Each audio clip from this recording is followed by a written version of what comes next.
मित्रों, आप सबों को नमस्कार। आज एक बहुत महत्वपूर्ण मामले पर ये पार्टी की ओर से प्रेस में कर रहा हूं। डॉक्टर पात्रा भी साथ में हैं।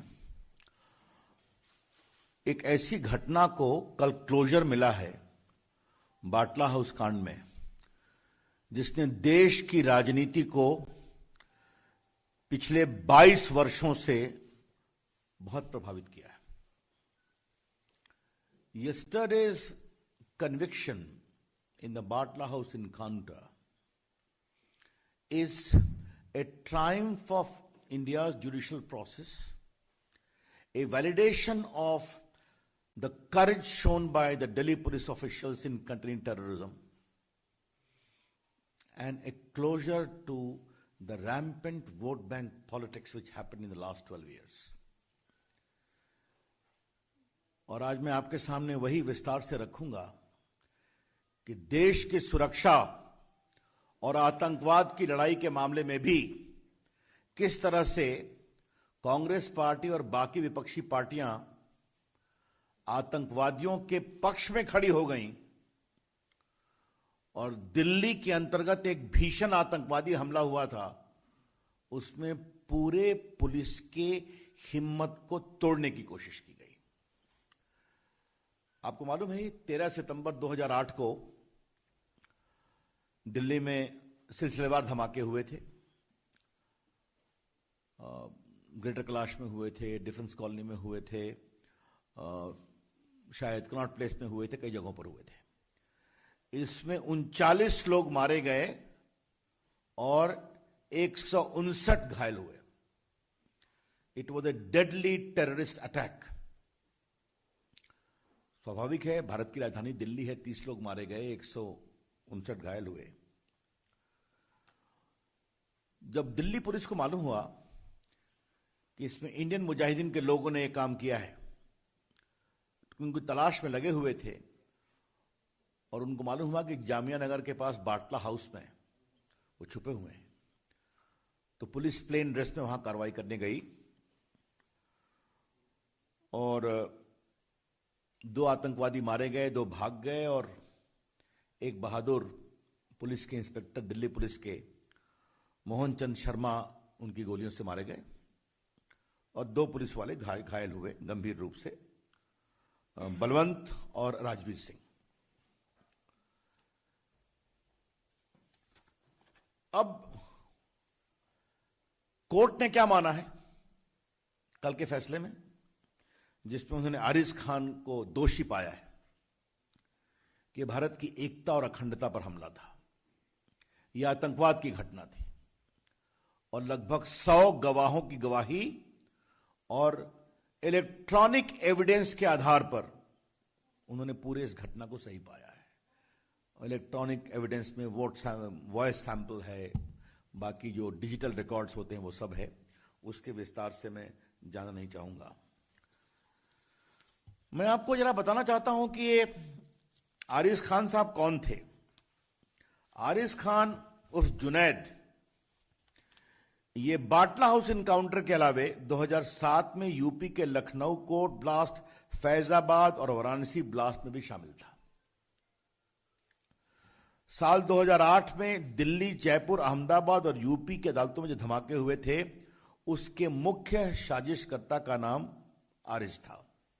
इन सभी धमाकों में 165 लोगों की जानें गई और 535 लोग घायल हुए।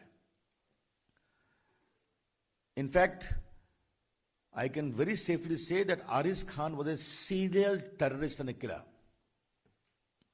दिल्ली में 30 लोग और बाकी जगह 165 लोग और उसके इंडियन मुजाहिदीन संबंध थे। और आपको मुझे बताते हुए कभी पीड़ा होती है कि इसको 2018 में नेपाल से पकड़ा गया, तब यह ट्रायल हो सका। एक शाहजादा को पहले 2013 में ही सजा मिली थी और इसको पकड़ा तभी गया सघनता से जब नरेंद्र मोदी की सरकार आ गई। ये इंपॉर्टेंट जानना है। अब हम इसको एक विषय इसलिए कहना जरूरी है कि उस समय मैं राज्यसभा में विपक्ष का उपनेता था अपनी पार्टी का, अरुण जी थे, बाकी लोग थे। मतलब मुझे आपसे कहने में कोई शंका नहीं है कि दिल्ली पुलिस के कई लोगों ने हम लोगों से परोक्ष संपर्क किया कि हमें बचाइए, हमें ही हमलावर बताने की मुहिम चल पड़ी है। हम देश की सुरक्षा के लिए क्या करें? आपने सलमान खुर्शीद का वक्तव्य सुना होगा कि सोनिया गांधी को मालूम हुई इस हमले के बारे में और 2 लोग आतंकवादी मारे गए तो आंखों में आंसू उनके आए थे। ये पब्लिक स्टेटमेंट है, रिकॉर्ड पर है, आज के अखबारों ने कहा है। उस समय पार्टी का मुख्य प्रवक्ता भी था स्वनाम धन दिग्विजय सिंह, तो आजमगढ़ चले गए और उनका एक पब्लिक स्टेटमेंट था कि गोली तो यहां पर लगी है सर के ऊपर, तो हमला कहां से करेंगे? मैंने पूरे इस घटना को एक प्रकार से जबरदस्त संदेह में डालने की कोशिश की गई। There was a conscious, deliberate and consistent attempt to cast serious doubt over the authenticity of this Batla House incident, designed to weaken the morale of the Delhi police and give clear support to terrorists and their design. Why? For pure vote bank politics. सिर्फ vote bank politics के लिए किया जा रहा था। मुझे याद है मैंने दिल्ली के बीजेपी दफ्तर में एक बड़ा प्रेस कॉन्फ्रेंस किया था। उस समय 11 अशोक रोड हुआ करता था। अगर आप लोगों ने पुराने रिकॉर्ड को देखेंगे तो मैंने कहा, सोनिया जी मुझे आपसे एक सवाल पूछना है कि आपकी सरकार जिसकी आप चेयरपर्सन हैं, वो मोहन चंद शर्मा जी को अशोक चक्र की घोषणा देती है जो 2009 में दिया गया, और आपके महामंत्री जनरल सेक्रेटरी श्रीमान दिग्विजय सिंह आजमगढ़ के जाकर के इस पर सवाल उठा रहे हैं। आपका क्या स्टैंड है?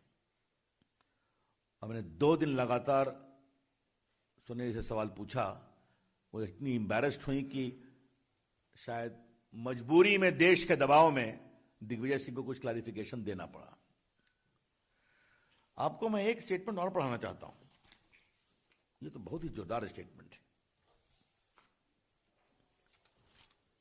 अक्टूबर 17, 2008 या कहिए अक्टूबर 18 होगा। ये एक्सप्रेस न्यूज सर्विस की रिपोर्ट है। मैं इसको खाली 2 लाइन पढ़ूंगा और आप सुने। On Friday, Samajwadi leader Amar Singh and Trinamool Congress chief Mamata Banerjee shared a platform in Jamia Nagar demanding a judicial probe into Batla House encounter. That was a fake encounter, and if I am proved wrong, I will stop practicing politics. I demand a judicial inquiry, Mamata asserted amid cheers from the audience. Mamata Banerjee जी 2013 में शाहजादे को जो accused थे उनको आजीवन कारावास हुआ, और जो मुख्य अभियुक्त थे उनको आज आरिफ खान जुनैद को सजा हो गई। 15 को वो कितनी सजा होगी बताएंगे। ममता जी आपका क्या कहना है? क्योंकि आपने पब्लिक स्टेटमेंट में दिखा रहा हूं कि मैं पॉलिटिक्स छोड़ दूंगी। उनका अक्टूबर 18, 2008 का स्टेटमेंट एक्सप्रेस न्यूज सर्विस का रिकॉर्ड पर आप देख लें। सलमान खुर्शीद जी आपको क्या कहना है? अभी आपके आंसू निकल रहे हैं या सोनिया जी के निकल रहे हैं कि नहीं? आरिफ खान की सजा हो गई तो। और दिग्विजय सिंह जी आपको क्या कहना है? यह बहुत ही गंभीर सवाल है। बाटला हाउस कांड को Samajwadi party, BSP, Congress party, left parties, Mamata ji, इन सबों ने नेशनल इश्यू बनाया था। यूपी के चुनाव में इश्यू बनाया था। और बाकी ममता जी ने क्या कहा मैंने आपको पढ़ दिया है। क्या मतलब है इसका? क्या वोट के लिए आतंकवाद के खिलाफ लड़ाई को इस तरह से कमजोर किया जाएगा? आपको एक विषय और जानना चाहिए। ह्यूमन राइट कमीशन गए, वहां ह्यूमन राइट ने दिल्ली पुलिस की कार्रवाई को सही पाया। फिर इन लोगों ने दिल्ली हाईकोर्ट में चैलेंज किया, दिल्ली हाईकोर्ट ने भी सही पाया, फिर लोग सुप्रीम कोर्ट भी गए, सुप्रीम कोर्ट ने भी डिसमिस किया। क्या हो रहा था? एक ऐसा आतंकी जो अपने नेटवर्क से 165 लोगों की हत्या में शामिल है, दिल्ली में 30 लोग मारे गए, 100 से अधिक लोग घायल हुए, इसकी कोई इज्जत नहीं है क्या? ये है बड़े सवाल। इसलिए हां, अच्छा किया पात्रा जी ने, केजरीवाल जी भी शामिल थे इसमें, मैं भूल ही गया। उनकी आवाज तो सामान्यतः कभी कमजोर नहीं होती ऐसे मामलों में। उन्होंने भी डिमांड किया था कि फेक इनकाउंटर है, और ये सब वोट बैंक पॉलिटिक्स के लिए हो रहा था। आज जब देश की न्याय प्रक्रिया के द्वारा एक बहुत बड़े आतंकवादी को यह बड़ी सजा मिली है, 100 से अधिक गवाही के आधार पर, साइंटिफिक एविडेंस के आधार पर, मेडिकल एविडेंस के आधार पर, तो क्या यह पार्टियां माफी मांगेगी? हम डिमांड कर रहे हैं, ममता जी, आज आप एक मुख्यमंत्री हैं, 1-1.5 महीने में क्या होगा देश जानता है आपका। क्या आप माफी मांगेंगी? Sonia Gandhi ji, will you apologise? आपके पार्टी के नेताओं ने क्या क्या कैंपेन नहीं किया था कि आपके आंसू निकल गए थे?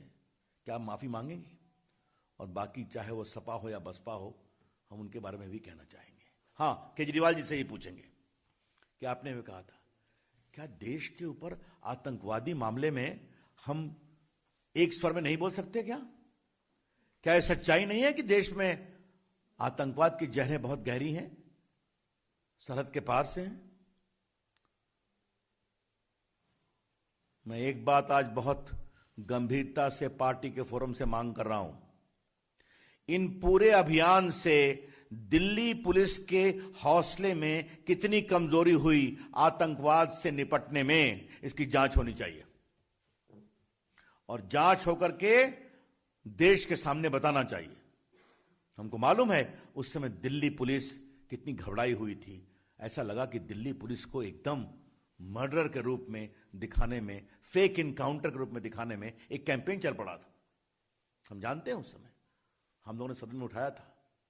The BJP demands today that a proper inquiry be made, that because of this sustained campaign by vested political interest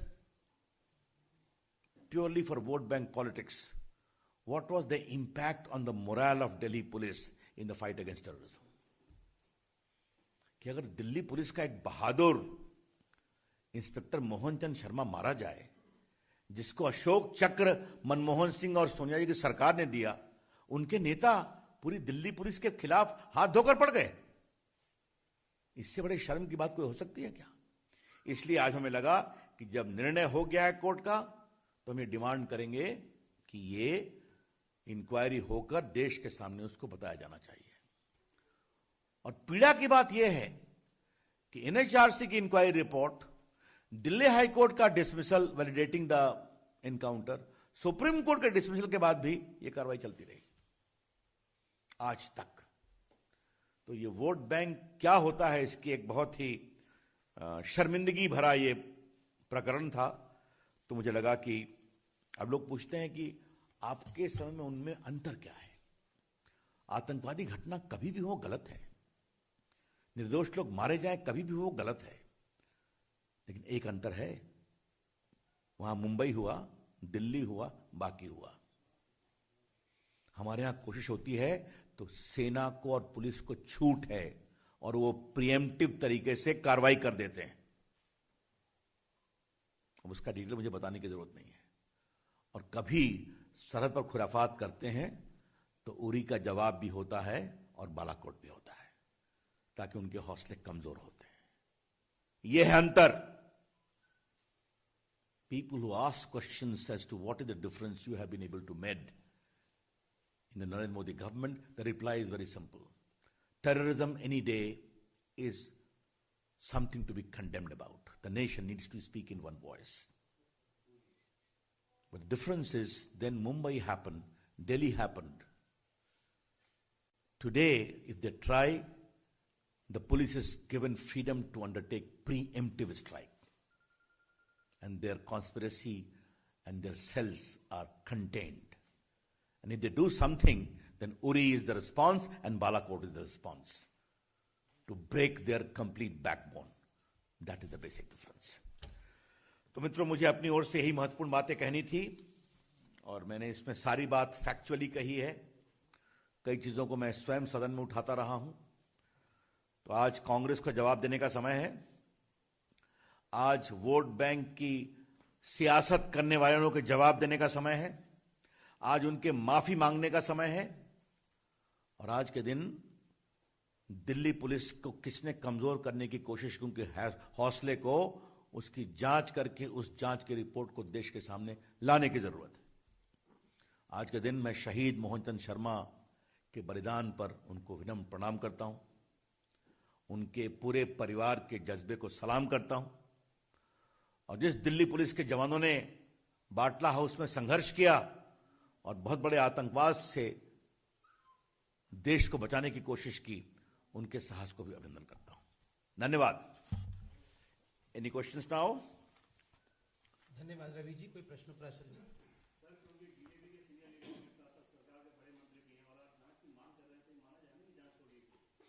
मैं पार्टी के फोरम से बात कर रहा हूं. आप अनुभवी पत्रकार हैं.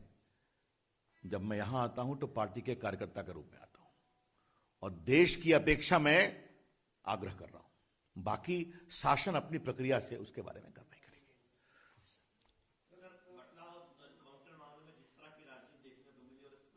जब भी कुछ और एनकाउंटर में भी पहले राजनीति के आरोप लगे हैं और बाद में जब सामने आया तो फिर लोग चुप हो गए. तो आपको लगता है कि अब इस मामले से सबक लेंगे, खासतौर पर कांग्रेस पार्टी, चूंकि कई एनकाउंटर में दबे छुपे उनके नेता सवाल उठाते रहे. बटला में तो खुले तौर पर कहा कि सोनिया गांधी के आंसू आ गए. देखिए, मुझे एक ही बात कहनी है. आज के दिन मैं इस विषय को एक बड़ी धार देना चाहता हूं. आतंकवाद पर सियासत कितना की जाएगी? क्या आतंकवाद की घटना एक सच्चाई नहीं है? कितने निर्दोष लोगों की जान जाने के बाद वोटों की सौदागरी कमजोर होगी या बंद होगी? ये हैं बड़े सवाल. इसलिए आज मैंने कोई पॉलिटिकल डिमांड नहीं किया है. जिन्होंने किया उनका माफी मांगना बनता है कि नहीं बनता है, ये विषय उठाया है. रवि जी, आम आदमी अगर आतंकवादियों के बारे में बात करता है या फिर उनका साथ देता है तो उसके खिलाफ देशद्रोह वगैरह का मुकदमा लगता है, कानून मानते हैं. लेकिन पॉलिटिकल सिस्टम या इतने बड़े बड़े नेता आतंकवादियों को खुलेआम सपोर्ट कर रहे थे और आप बीजेपी के मन से सिर्फ माफी की बात कर रहे हैं. क्या इन ऐसे नेताओं के खिलाफ भी देशद्रोह या इस तरह का मुकदमा दायर? देखिए, पहले हिंदुस्तान एक लोकतंत्र है. उन्होंने एक डिमांड किया जो गलत था और काफी मामले में आतंकवाद के खिलाफ कार्रवाई में समझौता करने की भी बात थी. मैंने एक्सप्लेन किया है. लेकिन अगर मैं आपको इस परिदृश्य को पिछले 12 साल की राजनीतिक के आलोक में बताऊं तो हाशिए पर चले गए कि नहीं चले गए? कुछ सीखेंगे वो? देश की सोच किधर है?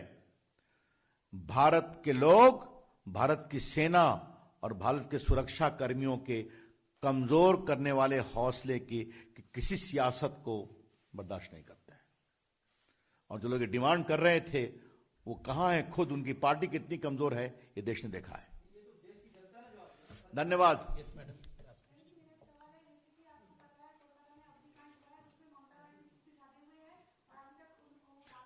पार्टी के लोग वहां जवाब देंगे, जरूर देंगे. ये आज का विषय एक दूसरा है.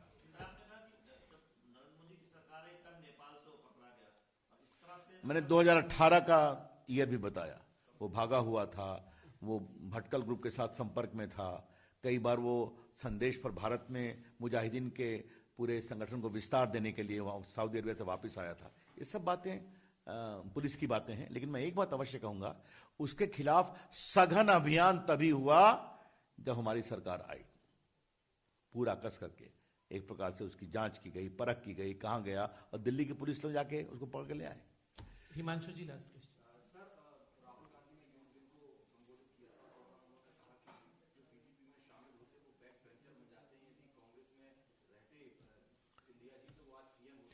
ऐसा है कि देश खुद ही कांग्रेस को बैक बेंच में ले आया है.